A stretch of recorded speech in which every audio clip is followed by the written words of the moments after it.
please subscribe my Chanel the night my wife Emma died. My world collapsed. The police called just after midnight.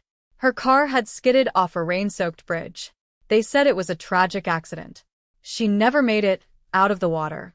For 10 years, Emma had been my best friend. She was kind, thoughtful, and full of surprises. Losing her felt like losing half of myself. The funeral passed in a blur of tears and condolences. I returned to our empty home, trying to understand how life could continue without her. 3 days later, an attorney contacted me. "There is something your wife never told you," he said quietly. I assumed he meant a savings account or insurance policy. Instead, he handed me a set of elegant silver keys. Mrs. Emma Carter owned a penthouse downtown. According to her will, it now belongs to you. I stared at him in disbelief. A penthouse? There must be some mistake. There isn't. I had never heard Emma mention any property. Our finances were always simple.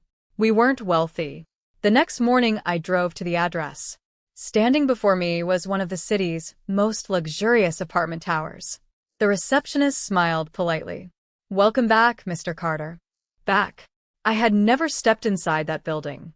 The elevator carried me to the top floor. The penthouse door unlocked smoothly. Inside was breathtaking. Floor-to-ceiling windows overlooked the skyline. Expensive artwork covered the walls. Designer furniture filled every room. It felt nothing like the modest life Emma and I had shared. Who was this place really for? I searched every room for answers. In the bedroom, I found elegant dresses I had never seen. The closet contained expensive shoes still in their boxes. Everything looked untouched. Then I noticed one hallway leading to a single gray door. Unlike the others, it required a separate key. My hands trembled as I unlocked it. The room was dark. When the lights came on, I froze. Every wall was covered with photographs. Hundreds of them. Pictures of me. At work. Walking our dog. Shopping alone. Even sleeping on our couch. Some photos had been taken years before we met. In the center of the room stood a large desk covered in notebooks. My heartbeat echoed in my ears. I opened the first journal. Emma's handwriting filled every page. "If you're reading this, I've already gone." My knees nearly gave out. She explained that she had worked undercover for a private security agency before we met. During one dangerous investigation, she discovered a criminal organization involved in money laundering and political corruption. They had threatened to kill anyone she loved. To protect me, she secretly purchased the penthouse through another identity. It became her safe house whenever she believed someone might be following us. The photographs weren't taken to spy on me. They were proof she was making sure I was safe. She had hired investigators to quietly monitor my daily routine whenever she was away. My emotions shifted from fear to heartbreak. She had carried this burden completely alone. Then another envelope caught my attention. Written across the front were the words, "Only open if something happens to me." Inside was a flash drive. Curiosity overcame caution. Back home, I plugged it into my computer. Video files appeared. Emma looked directly into the camera. "If you're watching this, then my greatest fear came true."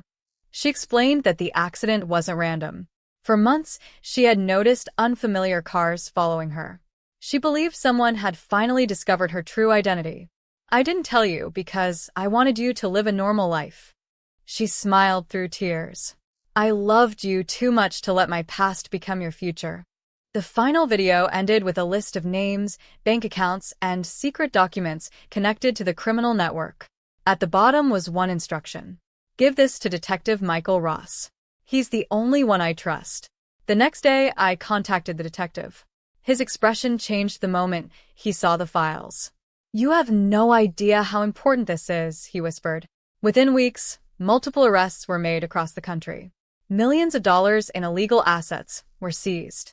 The organization Emma had risked everything to expose finally collapsed.